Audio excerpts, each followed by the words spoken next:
Hai, Shalom saudara, selamat datang di Resian, Renungan Sharing Komisi Pemuda GKJ Margo Yudan. Resian ini akan berjilid-jilid tentang kupas tuntas kehidupan pemuda gereja. So stay tune, jangan lupa like, comment, and subscribe. Dan Resian yang pertama, sebenarnya perkenalan dulu ya. Perkenalkan, nama saya Yusuf Arito, saya dari Komisi Pemuda GKJ Margo Yudan. Resian #1 Pengharapan di dalam Tuhan. Saat ini kita semua merasakan masa sulit, kita semuanya. Masa sulit di tengah pandemi corona atau COVID-19, di mana kita mendengar berita, membaca berita bahwa semakin bertambahnya orang dalam pengawasan, pasien dalam pengawasan yang terinfeksi positif sampai yang meninggal dunia. Pemerintah menerapkan tentang social distancing sehingga mengharuskan kita di rumah aja, karena dengan di rumah kita bisa aman. Dan yang baru-baru ini ada pelarangan tentang pulang kampung atau mudik, ya kita patuhi setiap kebijakan pemerintah, toh itu yang terbaik untuk kita. Yang sekolah mengalami kesulitan, yang kuliah juga kesulitan dalam belajar secara online maupun bimbingan skripsi.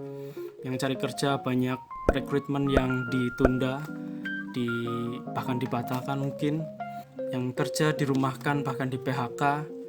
Di tengah masa yang sulit ini kita masih punya pribadi yang bisa kita andalkan dan kita harapkan, yaitu Tuhan Yesus. Di dalam Roma 8 ayat 25 dikatakan bahwa tetapi jika kita mengharapkan apa yang tidak kita lihat, kita menantikannya dengan tekun. Tuhan gak bisa kita lihat. Ketika kita berharap kepadanya, mengandalkan Dia saja, segalanya tidak ada yang sulit bagi Tuhan.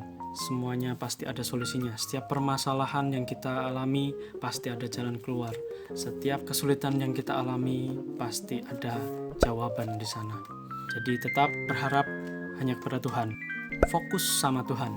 Seperti yang dikatakan di Yeremia 17 ayat 7, dikatakan bahwa diberkatilah orang yang mengandalkan Tuhan, yang menaruh harapannya pada Tuhan.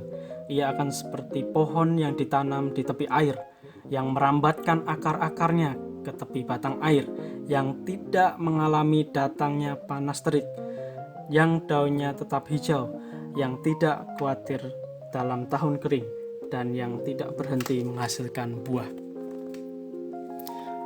Diberkatilah orang yang mengandalkan Tuhan, yang menaruh harapannya pada Tuhan.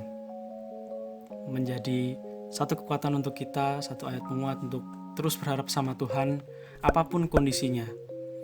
Karena kita cenderung menyalahkan keadaan, cenderung menyalahkan orang lain, bahkan menyalahkan Tuhan atas kesulitan yang kita hadapi. Padahal setiap proses dalam kehidupan kita gak mungkin akan mulus-mulus aja. Jadi terus perkuat iman kita, karena pengharapan dan iman itu sangat-sangat berkaitan. Berharap atau pengharapan gak lepas dari yang namanya iman. Iman percaya kita pada Tuhan jadi dasar kita untuk terus berharap kepadanya. So, sekarang gimana caranya untuk terus berharap sama Tuhan?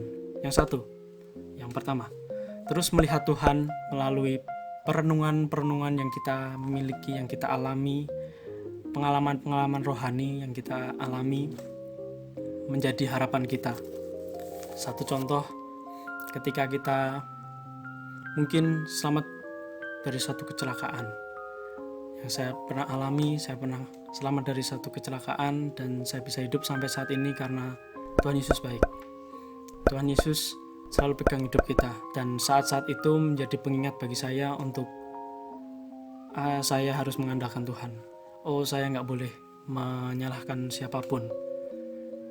Saya harus terus berharap sama Tuhan, karena di dalam Tuhan ada jawaban, ada setiap jalan keluar, ada solusi.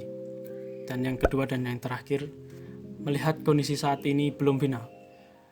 Melihat dan lihatlah kondisi saat ini itu belum final atau belum terakhir. Orang yang cenderung memandang hari ini hari terakhir akan putus asa. Tapi kita percaya bersama Tuhan masih ada hari esok yang penuh dengan harapan. Amin. Tuhan Yesus memberkati.